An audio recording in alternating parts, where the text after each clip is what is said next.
bangkit dari kekalahan melawan Jepang, kita harus hati-hati melawan mereka. Nah, sekarang tinggal lanjutkan pembelian pemain-pemain yang layak untuk masuk di satu mereka. Karena masih tersebut pemain yang bagus. Ya, ada Indonesia harus dicoba. Mungkin kita bisa, apalagi kita lihat lawan Australia. Ada dua pemain yang cedera. Tapi Watson dan Sugas, dua pemain ini kan saling bergantian. Jadi kita harus bisa menyiapkan ini belakang. Makanya kalau kita coba di belakang, kita mesti punya Rizky Ridho yang Salam olahraga. Tanggal 25, Indonesia kembali menjamu Bahrain di SUGBK Jakarta. Ini adalah laga hidup mati bagi timnas Indonesia jika ingin ke putaran selanjutnya. Coba kita saksikan bersama ya. Warahmatullahi wabarakatuh. Salam sejahtera, salam sehat untuk kita semua. Semoga juga teman-teman dalam keadaan baik-baik saja bersama dengan seluruh keluarga, dan kita kembali untuk berbicara tentang persiapan tim nasional kita setelah kalah dengan 5-1 melawan The Socceroos Australia di Stadion Allianz atau di Sydney Football Stadium kemarin. Tim ini yang diasuh oleh Patrick Kluivert menuju ke Jakarta. Balik hari ini akan tiba, dan kemudian dari Bandara Internasional Soekarno-Hatta menuju ke tempat penginapan seluruh pemain, Bang Jai dan kawan-kawan. Ayo, Bung Ropan, Fairmont Hotel.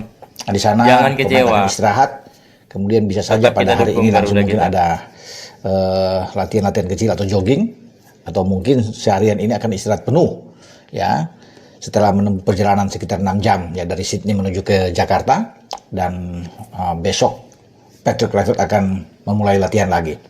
Ya, ada pelajaran penting tentunya dengan kekalahan ini, terus mengambil hikmahnya dan harus berbuat yang terbaik karena pertandingan yang ada di depan mata Bahrain. Bapak pernah dengar? Katanya masalah prostat bisa bikin buang air jadi gak nyaman dan malah memicu infeksi. Tidak main-main. Bahrain kalah melawan Jepang dengan 2-0. Jadi kita sebenarnya ketolong dengan hasil pertandingan yang dimainkan Jepang dan Bahrain, kemudian Arab Saudi dan Cina. Itu yang membuat peringkat kita itu masih ada di peringkat keempat. Memang selisihnya sama seperti Bahrain. Ya, kita sama-sama dengan 6 poin, tapi kita lebih banyak memasukkan gol. Karena dari hitungannya itu kita memasukkan 7, ya kemasukan 14. Bahrain ya memasukkan 5, kemasukan 12, sehingga sama-sama min 7. Ya, kalau Cina kan ada di bawah setelah kalah 1-0 dari Arab. Jadi itu kita masih oke untuk bisa bertarung, paling tidak mengamankan posisi keempat. Karena saya lihat setelah kalah lawan Australia, posisi 2 dan posisi 3 akan diperebutkan oleh Arab Saudi dan juga dengan Australia, karena Australia di peringkat kedua saat ini dan Arab di peringkat ketiga. Makanya paling realistis buat kita mengamankan posisi keempat untuk menuju ke fase selanjutnya, putaran keempat untuk bermain playoff di sana. Jadi ada 6 tim yang nantinya akan lolos dari grup A, B, C. Nah, Jepang sudah lolos kemarin setelah menang 2-0 lewat gol Daichi Kamada dan Takefuso Kubo. Ya, Jepang juga bekerja keras menghadapi Bahrain, teman-teman ya. Mereka bisa mencetak 2 gol itu di babak kedua. Bahrain memberikan perlawanan. Dan mereka sudah mengatakan kan lewat pelatih mereka Dragan Talazic bahwa mereka ingin mengalahkan Jepang tapi sulit. Setelah kalah 5-0 di kandang mereka, dihajar lagi dengan Jepang 2-0. Artinya 2 pertemuan antara Bahrain dan Jepang ini Bahrain tidak bisa membuat gol. Tetapi mereka akan berusaha bangkit ketika datang ke Jakarta. Karena hanya dengan modal melawan Indonesia akan membuat mereka juga punya peluang. Nah, kita harus bisa memanfaatkan itu. Karena pertandingan krusial yang hidup mati buat kita itu adalah lawan Bahrain. Kalah melawan Bahrain selesai. Sulit untuk bisa memperebutkan posisi keempat. Ya, walaupun kita masih ada lawan Cina. Karena Cina pun memberikan perlawanan sengit bermain melawan Arab Saudi. Dan Arab Saudi hanya mendapatkan gol itu di babak kedua lewat Salem Al-Dawsari. Ya, untuk gol satu-satunya. Walaupun mereka memang ada 2 kali membuat gol yang kemudian dianulir wasit ya, lewat Faisal Al-Ghamdi. Nah, Cina juga sejak akhir babak pertama kan bermain dengan 10 pemain. Lim Gangding itu diusir wasit keluar lapangan sehingga bagi Cina bermain dengan kekurangan 1 pemain. Tapi mereka tetap memperlihatkan suatu permainan yang oke, yang bagus. Arab juga susah payah. Ya, nah ini menjadi warning juga karena kita akan lawan Cina setelah Bahrain itu pada bulan Juni yang akan datang. Makanya pertandingan melawan Bahrain ini betul-betul harus fokus. Lupakan dulu, meninggalkan, harus move on cepat dengan kekalahan telak melawan Australia. Sekarang harus fokus dengan pertandingan ini. Disinilah kita bisa mengamankan itu. Kalau kita bisa mendapatkan poin, ya 3 poin. Karena keimbang juga sulit bagi kita, ya untuk bisa berharap banyak. Karena Bahrain itu setelah melawan Indonesia, mereka akan balik ke kandang dan akan bermain 2 kali di kandang, melawan Arab Saudi dan melawan Cina. Ini sebuah keuntungan buat mereka. Nah, itu mereka akan habis-habisan lawan kita. Kita juga harus habis-habisan melawan Bahrain. Apalagi kan kita masih di trauma dengan kejadian yang 2-2 itu. Hampir menang 2-1, tapi kemudian wasit Alkaf dari Oman itu menambah durasi injury time dari 7 ke 9, sehingga ada gol balasan dari Bahrain untuk penyama kedudukan. Ya, melenyapkan harapan kita yang menang itu sudah di depan mata, sehingga 2-2. Nah, ketika kembali ke sini, tentunya Bahrain ingin mendapatkan hasil positif. Tetapi kita setelah keluar dari Australia, kita itu harus ya habis-habisan juga melawan Bahrain. Nah, sekarang tergantung dari Patrick Kluivert. Ya, berkaca dari permainan kemarin, tentunya harus belajar banyak. Ya, Kluivert untuk bisa menentukan taktik strategi dia, starting 11 yang paling bagus, yang akan kita tunggu.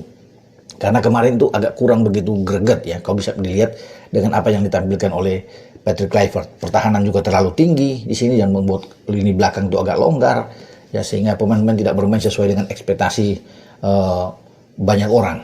Nah, di saat Bahrain akan datang ke kita dan mereka akan berusaha untuk bangkit dari kekalahan melawan Jepang, kita harus hati-hati melawan mereka, ya. Nah, sekarang tinggal Patrick Kluivert melihat pemain-pemain yang layak untuk masuk di starting 11 karena masih tersedia pemain-pemain yang bagus. Ya, ada Joe Pelupessy harus dicoba. Kemudian kita bisa, apalagi kita lihat ya, lawan Australia ada 2 pemain yang cedera, Sandy Walsh dan Max Hilgers. 2 pemain ini kan saling bergantian di menit 60. Jadi juga harus bisa menyiapkan lini belakang. Nah, makanya karena kita tebal di belakang, kita masih punya Rizky Ridho yang saya pikir kalau balik ke kandang, ini pemain Persija yang harus ditampilkan. Rizky itu sudah punya chemistry yang cocok dengan Jay Ises. Jadi kalau ada dia, lebih oke. Justin Hubner sudah kembali. Bisa bermain melawan. Ini kan keuntungan juga buat kita. Justin bisa bermain. Kalau bermain misalnya dengan 3 back seperti kemarin. Kemarin kan Verdong lebih ke dalam untuk bermain bersama dengan Jai dan Mes. Sekarang kalau bermain dengan 3 back, ya bisa ada Rizky Ridho di sana. Bagus. Ada Justin Hubner untuk mendampingi Jai Ises. Dan ini kan 3-3-nya sudah sering bermain bersama. Itu bagusnya. Verdong kembalikan lagi ke kiri. Untuk melebar, kalau bermain dengan misalnya 3-5-2 atau kalau masih mau dengan 4-5-1 ya terserah Patrick Kluivert ya, dengan 4-2-3-1 juga. Tapi kita kan harus membutuhkan kemenangan, bukan sekedar imbang. Imbang sulit buat kita untuk bisa berharap banyak, karena saya sudah bilang tadi di awal, Bahrain punya 2 keuntungan bermain di kandang nantinya. Makanya itulah sebabnya kita harus konsentrasi penuh, ya, melupakan yang sudah lewat dan fokus dalam pertandingan melawan Bahrain. Tidak mudah untuk sekali lagi mengalahkan Bahrain, karena mereka sudah berbeda dengan hasil yang kita 2-2 pada saat itu. Mereka juara Piala Teluk dan mereka sudah memperlihatkan permainan melawan Jepang kemarin. Jepang juga bersusah payah sebelum mendapatkan 2 gol mereka di babak kedua, ya. Jadi saya pikir ini kita harus hati-hati melawan Bahrain. Di garis depan juga kita sekarang sudah kembali punya Ragnar Oratmangun, terlepas dari 2 akumulasi kartu kuning, tidak bermain melawan Australia. Dan ini kan modal bagus, ada Ragnar di depan, kita masih punya Ole, dan Ole tampil oke kemarin, ya.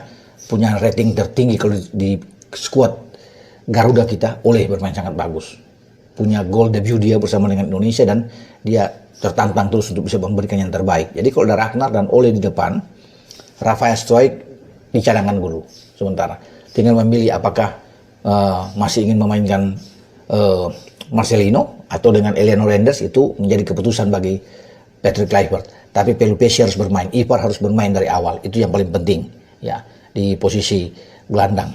Nathan cadangan dulu untuk bisa bermain dengan Tom Haye. Ivar dan Pelupessy ini sangat bagus. Tapi sekali lagi, kita hanya boleh memberikan usulan, tapi yang menentukan adalah Patrick Kluivert, yang hanya fokus adalah bagaimana kita bisa mendapatkan 3 poin. Itu yang ditunggu oleh masyarakat, oleh penggemar sepak bola Indonesia yang merasa kecewa kemarin. Prihatin dengan kekalahan yang telak dari Australia. Sehingga itu yang membuat tekanan luar biasa bagi debut Patrick Kluivert yang memulai pertandingan pertama dia dengan tim Indonesia dan mendapatkan hasil yang buruk. Sehingga wajar kekecewaan itu dilampiaskan banyak penggemar sepak bola Indonesia untuk berteriak dengan nama Sintayong untuk bisa mengembalikan itu, karena dianggap memang di era Sintayong yang lebih baik dibandingkan dengan di era Kluivert saat ini. Makanya Kluivert sekarang dituntut untuk berbuat yang terbaik. Inilah kesempatan yang saya bilang tadi kan, hidup mati melawan Bahrain di GBK. Penonton tetap akan berusaha untuk bisa mendukung Indonesia. Sebagai orang Indonesia, tentunya kita harus punya kekompakan untuk memberikan dukungan support yang luar biasa buat Jai Isyas dan kawan-kawan. Sehingga dengan kemenangan ini akan mendapat suatu menghibur buat kita lah. Kalau kita menang ini dan kita menang melawan Cina, itu aman buat kita untuk menuju ke fase berikutnya, putaran keempat sebelum kita menghadapi Jepang. Dengan saya Bung Ropan berbicara. Ciao.